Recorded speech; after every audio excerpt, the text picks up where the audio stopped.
Hi guys, welcome to Telugu one academy. Operation polo topic మనం discussion చేస్తూ ఉంటాం. So previous క్లాస్లో చెప్పుకున్నాం, మనకు స్టాండ్ స్టిల్ అగ్రిమెంట్ జరిగిందని చెప్పుకున్నాం. ఎవరెవరికి మధ్యలో మనకు యథాతథ ఒడంబిక అనేది జరిగింది. స్టాండ్ స్టిల్ అగ్రిమెంట్ మీన్స్ యథాతథ ఒడంబిక. దానికి సంబంధించిన క్లియర్ ఇన్ఫర్మేషన్ మీకు ప్రీవియస్ క్లాస్లో ఉంది. ఇంకెవరైతే ప్రీవియస్ క్లాస్ చూడలేదో ఆ ప్రీవియస్ క్లాస్ కూడా చూసేటువంటి ప్రయత్నించండి, మీకు అవైలబుల్లో ఉంటుంది. సో మరి అదే విధంగా ఒక యథాతథ ఒడంబిక జరిగింది.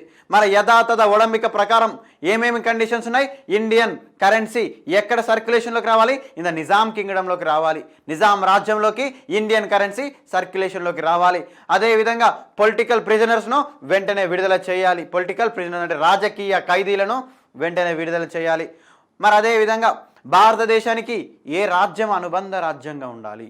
హైదరాబాద్ రాజ్యం అనేది అనుబంధ రాజ్యంగా ఉండాలి. మరి అలాంటి అనేకమైనటువంటి కండిషన్స్ కూడా మనకి ఇక్కడ పెట్టుకోవడం జరిగింది. అలాంటి సందర్భంలో మరి భారతదేశానికి అనుబంధ రాజ్యంగా ఉండాలి. మరి ఒకవేళ నిజాం రాజ్యము పాకిస్తాన్లో విలీనం అవుతామని భావిస్తే అలా కాకూడదు, ఖచ్చితంగా ఇండియాలోనే మెర్జ్ అవ్వాలి. మరి ఒకవేళ రేపు పాకిస్తాన్కు ఇండియాకి ఏదైనా వార్ వచ్చినట్టయితే ఖచ్చితంగా ఎక్కడ ఉండాలి సార్? హైదరాబాద్ రాజ్యం అనేది ప్రీవియస్ క్లాస్లో చెప్పుకున్నాం. ఏ విధంగా ఉండాలి? న్యూట్రల్గా ఉండాలి. Hyderabad should be neutral position. ఎప్పుడెవరికండి? ఇండియాకు పాకిస్తాన్కు వార్ వచ్చినట్టయితే. మరి అలాంటి సందర్భంలో ఇంకా బ్రిటిష్ రెసిడెంట్ ఇక్కడ ఒకరు మనకి ఇండియా రెసిడెంట్ ఇక్కడ ఒకరు ఖచ్చితంగా ఉండాల్సిందే. ఇండియా రెసిడెంట్ ఇక్కడ ఖచ్చితంగా హైదరాబాద్ రాజ్యంలో ఉండాలి. మరి అలాంటి సందర్భంలో మరి నిజాంకి యుద్ధాలతోటి పని లేదు. యుద్ధాలతోటి పని ఉందా? ఖచ్చితంగా వార్స్ చేయాలా? మరి అతనికి ఈ యొక్క గన్నులు ఏదైతే యొక్క యుద్ధానికి అవసరమైనటువంటి యొక్క గన్నులు కానీ బాంబ్స్ కానీ ఇవన్నీ కూడా అవసరం లేదు. అవసరమా? అవసరం లేదు. కానీ అలాంటి సందర్భంలో నిజాం ఏం చేస్తుందంటే మరి ఎందుకో మరి అవసరం అంటే భారతదేశం పైనే దండెత్తడానికి కోసం అనుకుంటున్నాడా, మరి పాకిస్తాన్ సపోర్ట్ తీసుకొని ఏ విషయం పైన క్లారిటీ లేదు.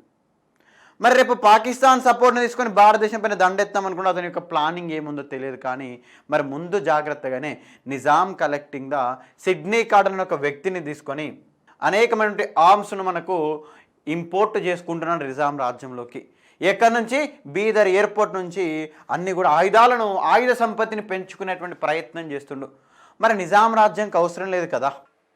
నిజాం రాజ్యానికి ఎందుకు ఆర్మ్స్ ఎందుకు కావాలి? ఆయుధాలు ఏమవసరం? ఇదొక స్వతంత్ర రాజ్యాంగం ఉంది. యథాతథ ఒడంబిక ప్రకారం ఇది అసలు ఏ విధంగా యుద్ధాల్లో పాల్గొకూడదు. మరి రేపు నువ్వు ఆయుధాలన్నీ నువ్వు గ్యాదర్ చేసుకున్నావు అంటే రేపు ఎవరి మీదకి నువ్వు పోటీకి రాబోతున్నావు అంటే భారతదేశం మీదకి దండెత్తేటువంటి అవకాశాలు ఎక్కువగా ఉన్నాయి. అలాంటి సందర్భంలో మరి నిజాం రాజ్యం ఏం చేస్తుంది? తన యొక్క ఆయుధ సంపదను పెంచుకునేటువంటి ప్రయత్నం చేస్తుంది. అందుకోసమే the Nizam government imports arms through Bidar to ఎవరు సార్?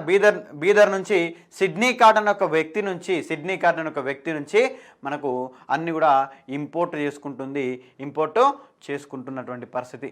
అలాంటి సందర్భంలో మరి యొక్క విషయాన్ని గ్రహించినటువంటి వందే మాతరం సోదరులు ఎవరండి? వందే మాతరం సోదరులు ఎవరండి? వందే మాతరం బ్రదర్స్.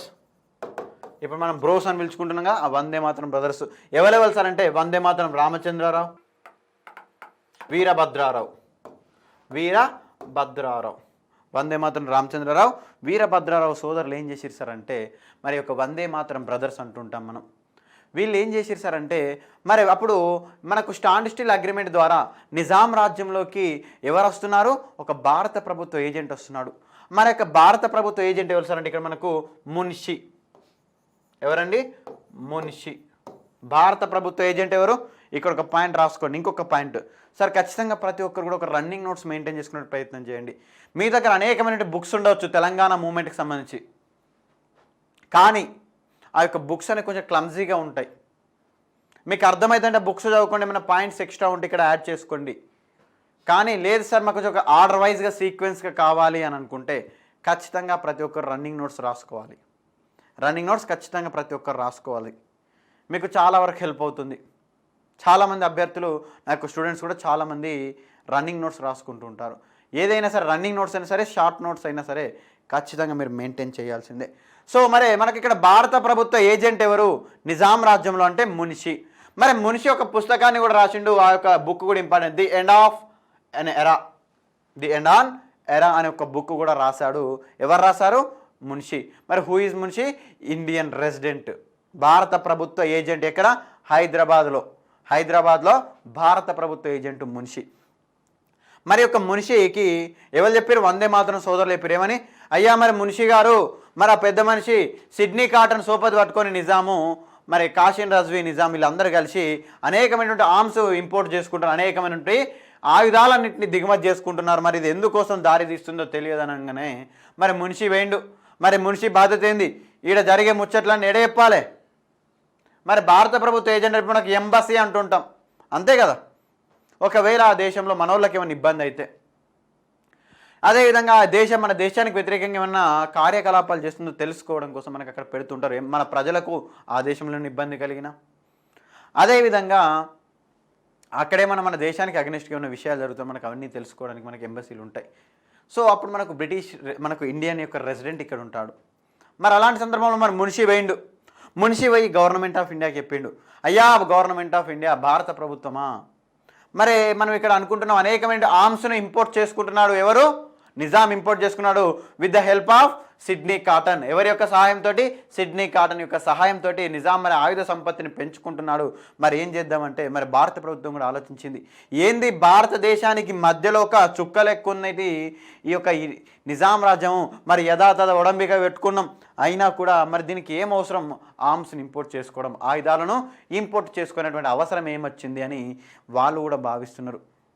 ఇట్లా కాదు, ఏదో ఒకటి మరి నిజాం రాజ్యాన్ని ఖచ్చితంగా యొక్క హైదరాబాద్ రాజ్యాన్ని భారతదేశంలో విలీనం చేసుకుందామని, ఏంటి సార్, భారతదేశంలో విలీనం చేసుకుందామని ఆల్రెడీ అప్పటికే మనకు వీళ్ళందరూ ప్లాన్ చేస్తున్నారు. ఎవరు ప్లాన్ చేస్తున్నారు? గవర్నమెంట్ ఆఫ్ ఇండియా ప్లాన్ చేసుకుంటుంది, నెహ్రూ ప్రభుత్వం ప్లాన్ చేసుకుంటుంది. ఏమని?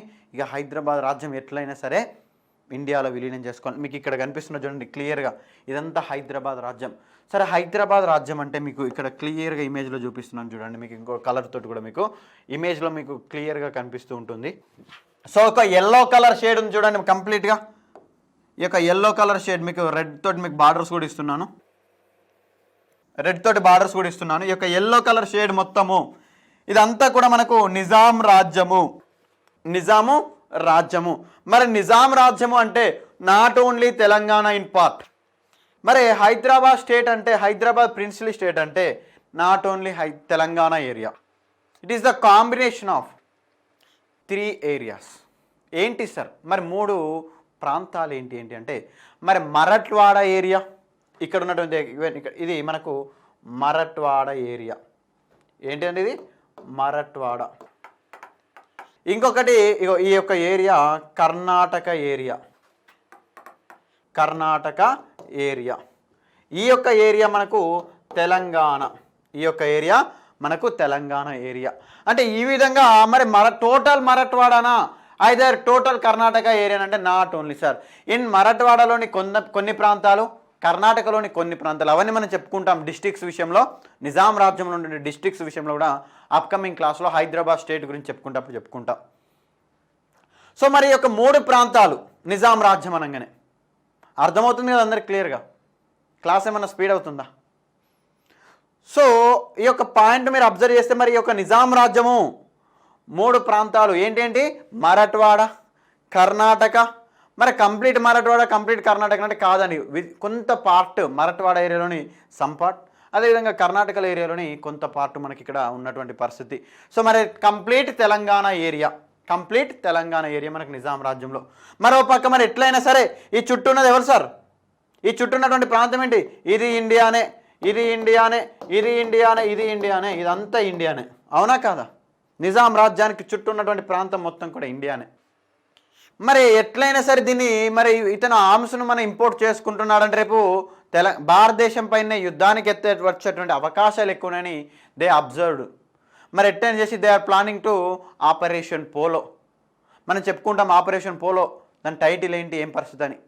సో మరి అలాంటి సందర్భంలోనే మరి ఆ విషయము ఎవరికి తెలిసింది సార్ అంటే, ఆ యొక్క విషయము ఎవరికి తెలిసింది అంటే నిజాంకు తెలిసింది. మరి భారతదేశము నిజాం రాజ్యం పైన దండెత్తేటువంటి అవకాశం ఉందని గ్రహించి అలాంటి సందర్భంలోనే నిజాం ఏం చేసిండంటే ఐక్యరాజ్య సమితిలో, యునైటెడ్ నేషన్లో, యూఎన్లో అప్లికేషన్ వేసిండు. సరే ఐక్యరాజ్య సమితికి ఎందుకు పోయిండు? మళ్ళా ఐక్యరాజ్య సమితికి ఎందుకు యూఎన్కి ఎందుకు అప్పీల్ చేసుకున్నాడు? Nizam appealed in UN. Why they appeal? ఎందుకోసం అతను అపీల్ చేశాడు అంటే భారతదేశము అక్రమంగా మా యొక్క నిజాం రాజ్యాన్ని ఆక్యుపై చేయాలని చూస్తుంది, మా యొక్క రాజ్యం పైన వారు చేసేటువంటి ప్రయత్నము ఉన్నట్టుంది, మీరు ఖచ్చితంగా చేయండి. మరి అక్కడ ఉన్నటువంటి ఏంటి సార్ యూఎన్లో ఉన్నటువంటి పరిస్థితి ఏంటంటే ఐక్యరాజ్య సమితి లాస్ ప్రకారంగా ఏ ఒక్క దేశం కానీ అప్పుడున్నటువంటి కండిషన్స్ మేరకు ఇంకో దేశం పైన వారుకు వెళ్ళకూడదు. ఒక రాజ్యం పైన సోల్జర్ మూమెంట్ అంటే సైనిక చర్య చేయకూడదు, ఆర్మీతోటి వెళ్ళకూడదు. మరి అలాంటి సందర్భంలో మరి నిజాము ఎవరికంటే అప్పుడు ఒక పెద్ద మనిషి నిజాం యొక్క ఫినాన్స్ అండ్ ఎక్స్టర్నల్ మినిస్టర్ అయినటువంటి మోయిన్ నవాబ్ జంగ్ ఎవరి హెల్ప్ తీసుకుంటున్నారు? Nizam Moin Nawab Jung. Who is Moin Nawab Jung? Finance and external affairs minister of Nizam. ఏం పేరు? మోయిన్ నవాబ్ జంగ్. మోయిన్ నవాబ్ జంగ్ యొక్క హెల్ప్ తీసుకున్నాడు. ఏం చేసుకున్నాడు? Nizam appealed through her finance and external affairs minister Moin Nawab Jung in UN. 1948 సంవత్సరం ఆగస్టు 21వ తేదీన 1948 ఆగస్టు 21 రోజున నిజాం ఎక్కడ వేసుకున్నాడు సార్ ఒక పిటిషన్? ఎక్కడ పిటిషన్ వేసిండు? ఐక్యరాజ్య సమితిలో పిటిషన్ అప్పీల్ చేసిండు. సో మరి ఐక్యరాజ్య సమితి ఉన్నటువంటి పిటిషన్స్ ప్రకారం ఏ రాజ్యం పైన ఒక సైనిక చర్య జరపకూడదు. మరి అప్పుడు భారత ప్రభుత్వం ఆలోచించింది, అరే మనం వెళ్తున్నామంటే మరి ఐక్యరాజ్య సమితిలో ఉన్నటువంటి సెక్షన్స్ కూడా అడ్డం వస్తున్నాయి. మరి నిజాం పోయి అక్కడ పిటిషన్ వేసిండు. నిజాం పోయి అక్కడ పిటిషన్ రేపు ఎగ్జామ్లో అడగచ్చు, ఎవరి యొక్క మరి ఎవరి ఆధ్వర్యంలో అంటే నిజాం ఆధ్వర్యంలోనే మనకు పిటిషన్ వెళ్ళింది, కానీ అక్కడికి వెళ్ళినటువంటి ఒక టీం ఎవరి ఆధ్వర్యంలో పంపించిందంటే నిజాం యొక్క finance and external affairs minister అయినటువంటి మోయిన్ నవాబ్ జంగ్ ఆధ్వర్యంలో ఒక టీమును ఐక్యరాజ్య సమితికి పంపించింది నిజాం. మరి ఐక్యరాజ్య సమితిలో నిజాం ఒక పిటిషన్ వేసిండు. ఎప్పటికైనా ఒక పిటిషన్ అయితే ఉండని. మరి ఒకవేళ రేపు భారతదేశం మన పైన దండెత్తకుండా వారికి వచ్చినా వారికి రాకపోయినా ఒక పిటిషన్ అయితే ఉండాలి అనే ఉద్దేశంతో నిజాం ఒక పిటిషన్ వేసిండు. మరి అప్పుడు ఆలోచించారు, మరి ఇండియన్ గవర్నమెంట్ కూడా ఆలోచించింది, మరి ఏ విధంగా నిజాం రాజ్యాన్ని తీసుకోవాలంటే అందుకోసమే మరి సైనిక చర్య చేపట్టకూడదు. సైనిక చర్య చేపట్టచ్చా? చేపట్టకూడదు. సైనిక చర్య చేపట్టకూడదు. ఎందుకు? యూఎన్లో ఉన్నటువంటి టర్మ్స్ అండ్ కండిషన్స్, అక్కడ ఉన్నటువంటి ఐక్యరాజ్య సమితి యాక్ట్లు ఉంటాయి, చట్టాలు ఉంటాయి మనకు. సో దాని ప్రకారంగా మనకు సైనిక చర్య చేపట్టకూడదు. మరి అలాంటి సందర్భంలో అప్పుడు వాళ్ళు ప్లాన్ చేశారు ఏంటి సార్ అంటే మనకు ఆపరేషన్ పోలోను ప్లాన్ చేశారు. Operation polo. మరి ఆపరేషన్ పోలో అనే ఒక పేరును ప్రతిపాదించినటువంటి వ్యక్తి ఎవరు? ఈ యొక్క టైటిల్ను తీసుకొచ్చినటువంటి వ్యక్తి ఎవరు సార్ అంటే ఎవరండి? Rajaji. We called as a Chakravarthula Rajagopalachari. ఏమని చెప్పింది సార్? Operation Polo. సార్ మరి what is Operation Polo? Operation Polo అంటే ఏంటిదంటే ఈ చుట్టూ ఇప్పుడు ఇది ఒక ప్రాంతమా? పోలో అంటే సర్కిల్ కదా. పోలో అంటే ఏంటి? సర్కిల్. అంటే చుట్టూ ఉన్నటువంటి ప్రాంతాల గుండా ఏం చేయాలి సార్ అంటే ఖచ్చితంగా వాళ్ళు చుట్టువైపులు నలువైపుల నుంచి ఒక ప్రాంతం పైన దాడి చేయడం, అందుకోసం దాన్ని ఆపరేషన్ పోలో అన్నారు. మరి ఆపరేషన్ పోలో ఈ హ్యాస్ సమ్ డిఫరెంట్ నేమ్స్. మనకు కొన్ని డిఫరెంట్ పేర్లు కూడా ఉన్నాయి ఆపరేషన్ పోలోకు. దీన్ని మనం పోలీస్ యాక్షన్ అని కూడా పిలుస్తుంటాం. తెలుగులో వచ్చేసరికి పోలీస్ చర్య అని పిలుస్తుంటాం. ఆపరేషన్ పోలో అన్నా, పోలీస్ చర్య అన్నా, పోలీస్ యాక్షన్ అన్నా, లేదంటే గోడార్డ్ ప్లాన్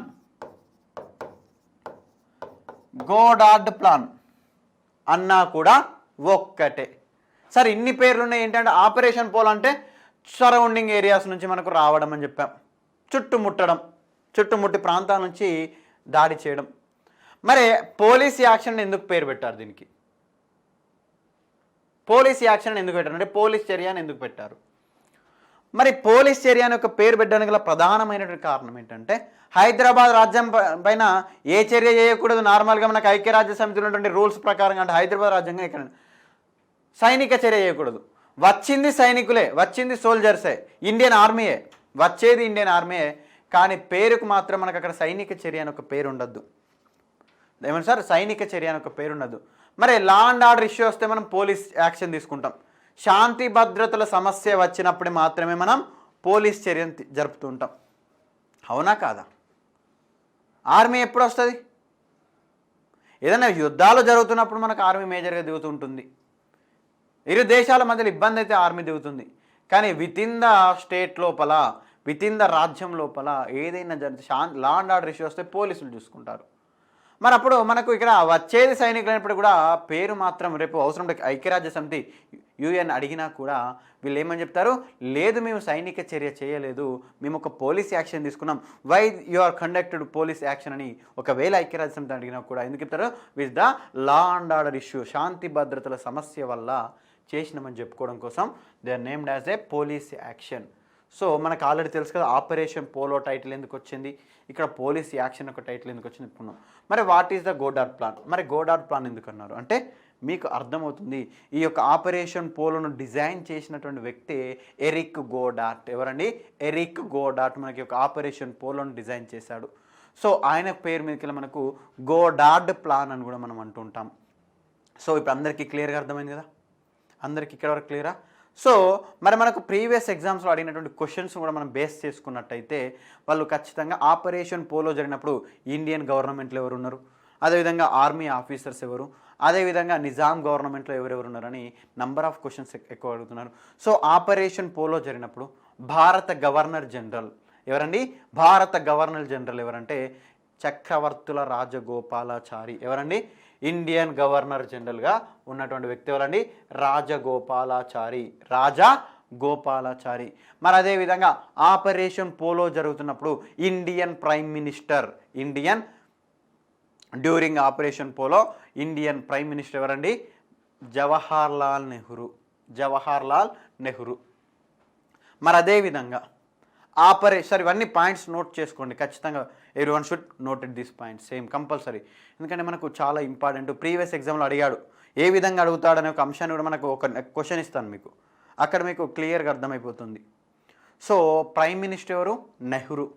అదేవిధంగా at the time of operation polo Indian defence minister, భారత రక్షణ శాఖ మంత్రి, భారత రక్షణ శాఖ మంత్రి బల్దేవ్ సింగ్. ఎవరండి? బల్దేవ్ సింగ్. అదేవిధంగా ఇది ప్రీవియస్లో నంబర్ ఆఫ్ ఎగ్జామ్స్లో అడిగిండు. ఆపరేషన్ పోలో జరుగుతున్న సమయంలో భారత హోంమంత్రి, భారత హోంమంత్రి వల్లాభాయ్ పటేల్. వల్లాభాయ్ పటేల్. మరి డిఫెన్స్ మినిస్టర్ వచ్చేసరికేమో బల్దేవ్ సింగ్, హోమ్ మినిస్టర్ వచ్చేసరికేమో వల్లాభాయ్ పటేల్. ఇక్కడ మీకు క్లియర్గా ఇవ్వడం జరిగింది. అదేవిధంగా సెంట్రల్ కేంద్ర హోంశాఖ సెక్రటరీ ఎవరండి? విపి మీనన్. కేంద్ర హోంశాఖ సెక్రటరీ విపి మీనన్. మరి విపి మీనన్ కూడా మనకు ఒక పుస్తకం రాయడం జరిగింది, ఇంటిగ్రేషన్ ఆఫ్ ఇండియన్ స్టేట్ అనే ఒక బుక్ రాయడం జరిగింది. ఏ బుక్ రాశారు V P Menon? Integration of Indian states. Indian states అనే ఒక పుస్తకాన్ని కూడా రాశారు. ఇంటిగ్రేషన్ ఆఫ్ ఇండియన్ స్టేట్స్ అనే ఒక పుస్తకాన్ని ఎవరు రాశారు?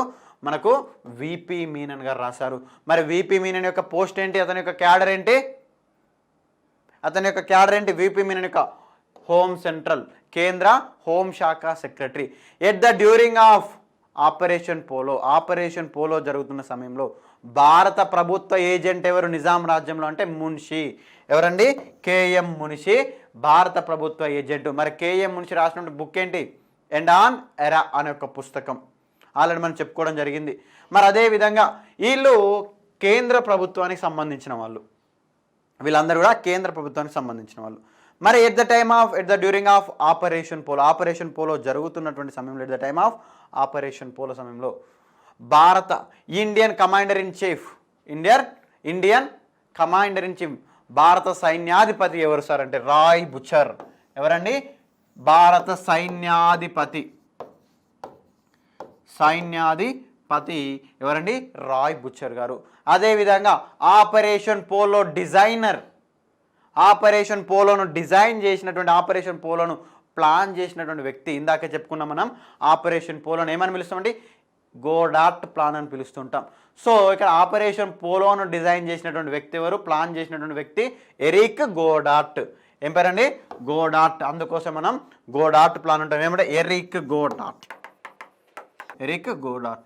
మరి ఆపరేషన్ పోలో చీఫ్ ఎవరు? ఆపరేషన్ పోలోకు నాయకత్వం వహించింది ఎవరంటే రాజేంద్ర సిన్హాజీ జడేజా. రాజేంద్ర సిన్హాజీ దేనికి చీఫ్? Operation పోలోకు chief. మరి అదేవిధంగా వాయుసేనలకు చీఫ్ ఎవరు? ఎయిర్ ఫోర్స్కు వాయుసేనలకు చీఫ్ వచ్చేసరికి మనకు సుబ్రతో ముఖర్జీ. సుబ్రతో ముఖర్జీ. సరే, నేమ్స్ అన్ని ఇంపార్టెంట్ అంటే ఖచ్చితంగా మనకు నంబర్ ఆఫ్ ఎగ్జామ్స్లో అడుగుతున్నారు ఈ పేర్లు అనేది, చాలా వరకు అడుగుతున్నారు.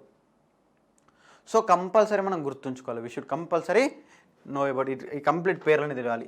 మరి అదేవిధంగా ఆపరేషన్ పోలో మనకు డిఫరెంట్ ఏరియాల నుంచి వచ్చారని చెప్పాను కదా. మరి బెజవాడ సైన్యాలకు నేతృత్వం వహించింది ఎవరు? ఫ్రమ్ బెజవాడ ఫోర్సెస్కు చీఫ్ ఎవరు సార్ అంటే, మరి ఇక్కడ మీకు ప్రీవియస్ స్లైడ్లో చెప్పాను కదా, ఇట్లా బెజవాడ ఏరియా నుంచి ఒకరు వస్తే మనకు షోలాపూర్ ఏరియా నుంచి ఇంకొకరు వచ్చారు. మరి షోలాపూర్ నుంచి వచ్చినటువంటి వ్యక్తి ఎవరండి మనకి ఇక్కడ? షోలాపూర్ నుంచి వచ్చినటువంటి వ్యక్తి జేఎన్ చౌదరి. మరి అదేవిధంగా ఇటు సైడ్ నుంచి వచ్చినటువంటి వ్యక్తి ఎవరు? రుద్ర. బెజవాడ సైన్యాలకు నేతృత్వం వహించింది రుద్ర. మరి షోలాపూర్ సైన్యాలకు నేతృత్వం వహించింది జేఎన్ చౌదరి. సో ఇక్కడ వరకు నేమ్స్ క్లియరా? మరి at the time of operation Polo Nizam ఎవరు? ఆపరేషన్ పోలో జరుగుతున్న సమయంలో మనకు నిజాం ఎవరు అంటే 7th నిజాం. ఎవరండి? 7th నిజాం. మరి ఆపరేషన్ పోలో జరుగుతున్న సమయంలో నిజాం రాజ్య దివాన్ అంటే అందరికీ తెలుసు కదా, ప్రధానమంత్రి లాయక్ అలీ. ఏం పేరండి? నిజాం రాజ్య దివాన్ లాయక్ అలీ. మరి లాయక్ అలీ కూడా ఒక పుస్తకం రాసిండు, ట్రాజడీ ఆఫ్ హైదరాబాద్ అని ఒక బుక్ రాసిండు లాయక్ అలీ. ఆపరేషన్ పోలో జరుగుతున్న సమయంలో నిజాం రాజ్య దివాన్ ఎవరు అంటే లాయక్ అలీ. మరి అదేవిధంగా నిజాం రాజ్యం యొక్క కమాండర్ ఇన్ చీఫ్, నిజాం రాజ్యం యొక్క సైన్యాధిపతి ఎవరంటే ఎడ్రూస్. అదేవిధంగా రజాకార్ల నాయకుడు ఎవరు? రజాకార్ల నాయకుడు కాసిం రజ్వీ. ఎవరండి? Kasim Razvi. Please take one question. ఇప్పుడు ఒక క్వశ్చన్ తీసుకోండి. ఏ విధంగా క్వశ్చన్స్ అడుగుతారంటే ఒక క్వశ్చన్ తీసుకుందాం. సో ఒక్కసారి ఒక క్వశ్చన్ మీకు స్టేట్మెంట్స్ వైజ్ క్వశ్చన్ ఇస్తాను నీకు, లేదంటే మ్యాచ్ ద ఫాలోయింగ్ క్వశ్చన్ అంటే జతపరచండి match the following question. So ఇక్కడ ఒకసారి ఒక 1 ఇక్కడ ఇచ్చాను చూడండి. 1లో it the during of operation Polo governor general, second central home minister, third statement ఇక్కడ సెంట్రల్ హోమ్ మినిస్టర్. అదేవిధంగా ఇక్కడ మనకు థర్డ్ పాయింట్ వచ్చేసరికి షోలాపూర్ సైన్యాలు, షోలాపూర్ ఫోర్సెస్కు చీఫ్ ఎవరు? 4th పాయింట్ వచ్చేసరికి ఇక్కడ షోలాపూర్ సైన్యాలకు నిజాం యొక్క ఇప్పుడు రజాకార్స్ లీడర్. సో ఇటు సైడు మీరు చూడండి ఇంకేమి ఇస్తుంటే ఏ వచ్చేసరికి మీకు ఇక్కడ ఏమని ఇచ్చాడు అంటే ఆప్షన్ ఏ రాజగోపాలాచారి. ఇక్కడ వచ్చేసరికి మీకు బి వచ్చేసరికి జేఎన్ చౌదరి. ఇక్కడ సి వచ్చేసరికి మీకు వల్లాభాయ్ పటేల్. డి వచ్చేసరికి కాసిం రజ్వీ. సో దీన్ని మీకు మ్యాచ్ ద ఫాలోయింగ్ చేయమంటాడు. ఒక్కసారి క్వశ్చన్ జాగ్రత్తగా అబ్జర్వ్ చేయండి. అందరూ కూడా క్వశ్చన్ జాగ్రత్తగా అబ్జర్వ్ చేయండి. గవర్నర్ జనరల్ ఎవరు అంటున్నాడు? మ్యాచ్ ద ఫాలోయింగ్ అంటారు రేపు ఎగ్జామ్లో. ఎవరు? రాజగోపాలాచారి. సెంట్రల్ హోమ్ మినిస్టర్ ఎవరు అంటారు ఇక్కడ at the during of operation Polo? Vallabhbhai Patel. Sholapur forces కంటే షోలాపూర్ సైన్యాలకు నాయకత్వం వహించింది జేఎన్ చౌదరి. రజాకార్స్ యొక్క లీడర్ కాసిం రజ్వీ. ఈ విధంగా మీకు మ్యాచ్ ద ఫాలోయింగ్ రూపంలో అడుగుతాడు, లేదు అంటే స్టేట్మెంట్స్ వైజ్గా అడుగుతుంటాడు. సో మరి ఇలాంటి క్వశ్చన్స్ మనకు జాగ్రత్తగా గుర్తుకు తెచ్చుకోవాలి. సో మరి ఇంత చెప్తున్నాం కదా, ఆపరేషన్ పోలో వెన్ స్టార్టెడ్ అంటే ఏ రోజు నాడు స్టార్ట్ అయిందంటే సెప్టెంబర్ 13వ తేదీన వీళ్ళందరి లీడర్షిప్లో ఆపరేషన్ పోలో అనేది స్టార్ట్ అయింది. సో ఆపరేషన్ పోలో ఎందుకోసం జరుగుతుంది? ఆపరేషన్ పోలో ఎందుకోసం జరుగుతుంది? స్వతంత్రంగా ఉన్నటువంటి హైదరాబాద్ రాజ్యాన్ని ఎక్కడ విలీనం చేసుకోవాలని జరుగుతుంది ఆపరేషన్ పోలో అంటే భారతదేశంలో విలీనం చేసుకోవడానికి. సార్ ఎందుకు భారతదేశంలో విలీనం?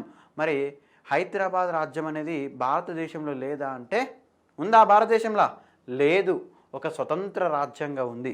మళ్ళీ ఇప్పుడు మీరు సార్ మీరు హైదరాబాద్ రాజ్యం భారతదేశంలోనే పార్ట్ 2 అంటే మళ్ళీ ఖచ్చితంగా ఏం చేయలేము సార్, ఇంతసేపు చెప్పిందంతా ఏం లేదన్నట్టే. సో భారతదేశంలో హైదరాబాద్ రాజ్యాన్ని విలీనం చేసుకోవాలనే ఉద్దేశంతో ఆపరేషన్ పోలో అనేది జరుగుతుంది. ఆపరేషన్ పోలో ఏ రోజు నాడు స్టార్ట్ అయింది? 1948 1948 సంవత్సరం సెప్టెంబర్ 13వ తేదీన 1948 సంవత్సరం సెప్టెంబర్ 13వ తేదీన ఆపరేషన్ పోలో అనేది స్టార్ట్ అయింది.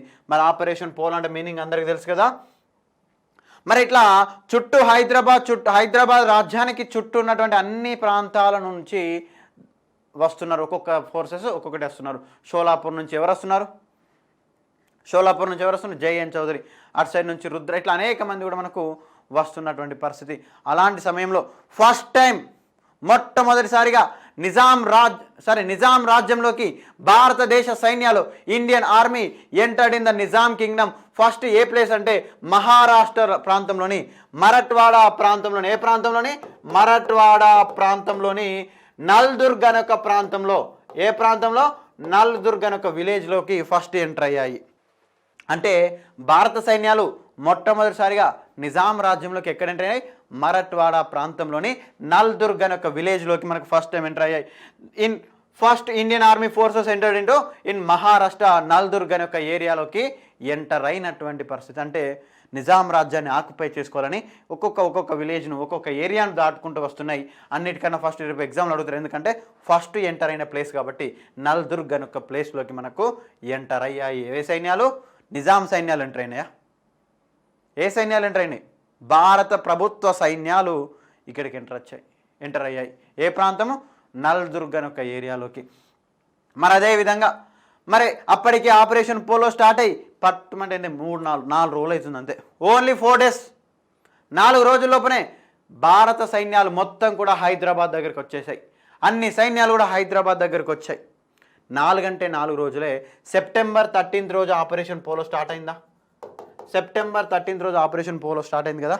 Just 4 days, with in the 4 days all Indian forces ఎక్కడికి వచ్చాయండి? సెప్టెంబర్ 17th నాటికి, సెప్టెంబర్ 17 నాటికి ఎక్కడికి వచ్చాయంటే నిజాం రాజ్యంకి హైదరాబాద్ దగ్గర దాకా వచ్చేసినాయి. అనేకమైనటువంటి క్యాంపులు ఏర్పాటు చేసుకున్నాయి. ఎందుకు ఏర్పాటు చేసుకున్నాయి సార్? ఇప్పుడు మీకు హైదరాబాద్ చుట్టూ ఏడ చూసినా ఆర్మీ ఫోర్సెసే కనిపిస్తాయి. ఇటుది కోత మీకు దుండిగల్ దగ్గర కనిపిస్తూ ఉంటాయి, అటుది కోత గోల్కొండ దగ్గర కనిపిస్తుంటాయి. చూసిర్రా ఎప్పుడైనా? హైదరాబాద్లో మేజర్గా సికింద్రాబాద్ ఏరియా మొత్తం అల్లదే. కంటోన్మెంట్ ప్లేసెస్ ఎక్కువ ఉంటాయి హైదరాబాద్లో. ఎందుకోసం అంటే అనేకంగా అప్పుడు ఇండియన్ గవర్నమెంట్ ఫోర్సెస్ అన్నీ హైదరాబాద్ను ఆక్యుపై చేసుకోవడానికి వచ్చినప్పుడు ఆ యొక్క ప్లేస్ ఇటు బొల్లారం సైడ్ కానీ, అటు గోల్కొండ సైడ్ కానీ, ఇంకోటి సైడ్ మనకు అటు జూ పార్క్ అటు అవుటర్ సైడ్లో కానీ, ఇటు సికింద్రాబాద్ ఏరియాలో కానీ, ఇట్లా అనేకమంటే హైదరాబాద్ చుట్టూ కూడా అంటే నల్దుర్గ్ అనే ఒక ప్రాంతంలో ఫస్ట్ ఎంటర్ అయ్యి క్రమేపీ అన్ని ఏరియాస్ను ఆక్యుపై చేసుకుంటూ హైదరాబాద్ దగ్గర దాకా వచ్చినాయి. ఏ date? Just within the 4 days. September 13th start అయితే సెప్టెంబర్ 17th కల్లా, ఏ డేట్ కల్లా అండి? సెప్టెంబర్ 17th కల్లా. సెప్టెంబర్ 13th స్టార్ట్ అయితే సెప్టెంబర్ మరి ఏ ఇయర్లా? 1947 కాదు, ఏ ఇయర్? 1948. మళ్ళీ అదే మీరు ఒకసారి మర్చిపోయారని గుర్తు చేస్తున్నా అంతే. 1948 సెప్టెంబర్ 13 టు సెప్టెంబర్ 17. మరి సెప్టెంబర్ 17th రోజున మరి అప్పటికి అర్థమైపోయింది నిజాంకు కూడా, సీన్ అంతా అర్థమైంది. ఇక నేను ఉంచేటట్లేరు, మరి నా రాజ్యాన్ని ఎట్లా విలీనం చేసుకుంటారని. అలాంటి సమయంలోనే నిజాం యొక్క దివాన్ అయినటువంటి సెప్టెంబర్ 17 పొద్దుగొట్టంగానే పొద్దున ఎర్లీ మార్నింగ్ నిజాం యొక్క ప్రధానమంత్రి అంటే లాయక్ అలీ తన క్యాబినెట్ మొత్తం డిజాల్వ్ చేసేసిండు. తన క్యాబినెట్ను మొత్తం రద్దు చేసిండు. ఎందుకోసం? ఇక అర్థమైపోయింది నిజాం సైన్యం ఎన్ని ఆయుధాలు తెచ్చుకున్నా కూడా, ఎంత పోరాడినా కూడా పాయిదా లేకుండా పోయింది. So in the year of 1947 September 17th రోజున ఎవరి క్యాబినెట్ అండి? మీర్ ఉస్మాన్ అలీ ఖాన్ ఆధ్వర్యంలో ఉన్నటువంటి లాయక్ అలీ దివాన్గా ఉన్నటువంటి cabinet, Layak Ali dissolve cabinet అంటే అతని యొక్క మంత్రివర్గానికి రాజీనామా చేసిండు, రాత్రిని రద్దు చేసిండు. మరి పూర్తి స్థాయి బాధ్యతలు ఇక నేను ఏం డిసిషన్ తీసుకోలేనన్నాడు లాయకాలి చేతులు ఎత్తేసిండు. అయ్యా నిజాం పరిపాలన అంతా నువ్వే తీసుకో, ఇక నేను చేతులు ఎత్తేసిన అన్నాడు. ఆ రోజు 1948 సెప్టెంబరు 17వ తేదీనే. మరి ఇక నిజాంకి ఏం చేయాలని అర్థమైతలేదు. ఇక అర్థమైంది, ఇక నా రాజ్యము ఇక్కడ ఉండేటువంటి పరిస్థితి లేదు, ఖచ్చితంగా ఎట్లయినా సరే భారతదేశంలో విలీనం చేసుకుందాం, ఇక మరి తప్పేటట్లు లేదన్న ఉద్దేశంతో నిజాం కూడా సాయంత్రం 4 కాగానే ఇక దక్కన్ రేడియోలో అనౌన్స్ చేసిండు. మరి దక్కన్ రేడియో అంటే ఏంటి సార్? ఏ రేడియోలో అనౌన్స్ చేసిండు? దక్కన్ రేడియో. మరి దక్కన్ రేడియో అంటే ఏంటి సార్? మనకు దక్కన్ రేడియో నిజాం యొక్క అఫీషియల్ రేడియో దక్కన్ రేడియో.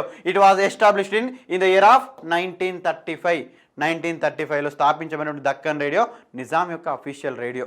మరి అఫీషియల్ రేడియోలో మాట్లాడితే ఏమన్నాడు సార్? నిజాం రాజ్యం అనేది భారతదేశంలో విలీనం అవుతుంది అని చెప్పిండు సార్. నిజాం రాజ్యం అనేది భారతదేశంలో విలీనం అవుతుందంటూ ఎవరికి నమస్తే కొట్టిండు? భారత ప్రభుత్వ సైన్యాలకు నమస్తే కొట్టిండు నిజాము. అదేవిధంగా మనకి ఇక్కడ వల్లాభాయ్ పటేలు. ఈ విధంగా ఎయిర్ ఫోర్స్కి వచ్చేసింది, అయిపోయింది నిజాం రాజ్యము. ఎక్కడ అయిపోయింది సార్? ఆ రోజున భారతదేశంలో విలీనమైంది. ఏ రోజున నిజాం రాజ్యం అనేది భారతదేశంలో విలీనం అవ్వడం జరిగింది? ఏ రోజున నిజాం రాజ్యం భారతదేశంలో విలీనం చేయడం జరిగింది? 1948 సెప్టెంబర్ 17. సో ఈ యొక్క డేట్ అనేది చాలా ఇంపార్టెంట్. 1948 సెప్టెంబర్ 17. ఇప్పుడు అర్థమైందా? 19 సెప్టెంబర్ 17 డేట్ రాగానే తెలంగాణ అంతా లుల్లే జరుగుతుంది. ఒకళ్ళు ప్రభుత్వము తెలంగాణ ఏంటి సార్ విమోచన దినం జరపాలని ఒకళ్ళు, లిబరేషన్ డే జరపాలని ఒకళ్ళు, విద్రోహ దినం జరపాలని ఒకళ్ళు, విలీన దినం జరపాలని ఒకళ్ళు. సరే ఈ డేకు ఉన్నటువంటి స్పెషాలిటీ అర్థమైందా? నిజాం రాజ్యం అంటే తెలంగాణ ప్రాంతం భాగం ఉన్నటువంటి నిజాం రాజ్యము ఎప్పుడు ఇండియాలో మెర్జ్ అయింది? 1948 సెప్టెంబర్ 17. సో మరి తెలంగాణ ప్రాంతం వాళ్ళకు అసలైన స్వాతంత్రం ఎప్పుడు వచ్చింది? ఆగస్టు 15. మనకు సంబంధం లేదు. ఆగస్టు 15 తెలంగాణ ప్రాంతం వాళ్ళకు సంబంధం లేనటువంటిది. అప్పుడు ఉన్నామా? 1947 ఆగస్టు 15 నాడు మనం చర్చించుకుంటాం. కానీ అసలైన తెలంగాణ బిడ్డలకు స్వాతంత్రం ఏ రోజు వచ్చిందంటే నిజాం పాలన నుంచి విముక్తి అయింది. మరి కొంత స్వాతంత్రం అనొచ్చు దీన్ని.